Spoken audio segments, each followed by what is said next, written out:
So I've decided, like everyone else, for this brand new year of 2016, I am going to change up my wrap-up. So rather than doing a wrap-up at the end of every month, because I am absolutely terrible at that, and because sometimes I just don't read anything, and there was that one time when I read so much that I had to split it into 2 videos.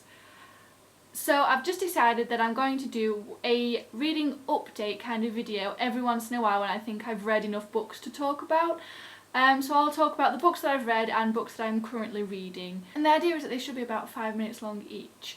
So let's just get straight into this. So we'll start with the first book that I finished in January. Now I read most of this in December, but I finished it at the beginning of January, so it's in this video, and that is Red Rising by Pierce Brown. Now Red Rising is set in the future when humans are beginning to colonise other planets, and they are split into different colours, so depending on what colour you were born into depends on what job you have and the kind of conditions you live in. And our protagonist is a 16-year-old called Darrow, who is a Red, and the Reds are miners and they work beneath the surface of Mars, mining this substance to help make the surface of Mars habitable. And obviously the conditions they live in are absolutely appalling, and we follow Darrow and the events that lead to him trying to take on the Golds, which are the superior breed of human. And I really enjoyed this actually. I didn't know what to expect going into it because I didn't know much about it, but reading it, it kind of felt a bit like coming home. It was really weird because while it was different, it was also very familiar to me, and I really enjoyed that about it. One thing I will say is it didn't feel very sci-fi-y. I mean, occasionally obviously once they mentioned Mars and there was talk of things like grav boots, but apart from that, most of the time it just felt like kind of like a dystopian rather than a sci-fi dystopian. But I still really enjoyed it. And I went straight on to begin Golden Son after, which is the next book in this series, which I am still currently reading, so I don't have any thoughts or anything on that as of yet. Okay, so next, the series that I am completing this month is The Confessions of Georgia Nicholson by Louise Renison. And I have read 8 of the 10 of them so far this month. Angus thongs and full frontal snogging, it's okay, I'm wearing really big knickers, knocked out by my nunga nungas, dancing in my nudie pants, and that's when it fell off in my hand. Then he ate my boy in trances, startled by his furry shorts, and love is a many trousered thing. I had forgotten how much fun these books were to read. I flew through them, absolutely flew through them. And one thing I will say though is I don't remember Georgia, the person whose diary entries these are. I don't remember her being so rude.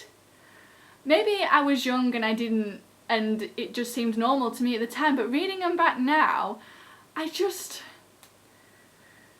she's just so rude and so selfish, and there's just no need for it. But as the books have gone on, she has gradually got a little bit more mature with everyone, and she's not so bad now as she was at the beginning. But at the beginning she was just awful, absolutely awful. But they're still hilarious and I still absolutely adore them. And the reason I've stopped at these 8 for the moment is because these were all rereads.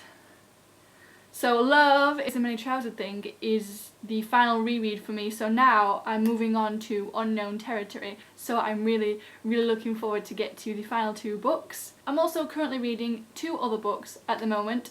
One is on my Kindle, which is Dark Places by Gillian Flynn. And in this we follow a woman whose family was massacred when she was only 7 years old. I'm not very far in it yet, but I am enjoying what I'm reading so far. I'll let you know my thoughts and things when I've read a bit more.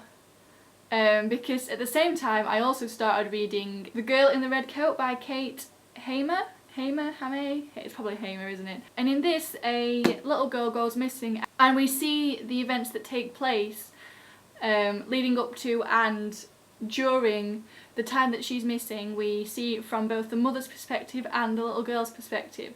Again, I'm not very far, but I am really intrigued by this one. A little bit more than Dark Places, I think, so I will probably get to this one. So I'll probably finish this one first, I think. But yeah, so that is it for everything that I have read and am currently reading at the moment. So let me know what you guys are currently reading in the comments below, whether you're enjoying it or not. Thank you for watching, and I will see you guys in my next video. Bye! Oh, and I almost forgot, this should all be sorted by the time this video goes up, but I'm changing the name of my channel. I've not been happy with my channel name for a while now because basically the only reason is it has so many syllables and I just don't like it. So I've had a think, come up with a new one, and it should all be sorted by the time this video goes up, but I just thought I'd mention it. So yeah.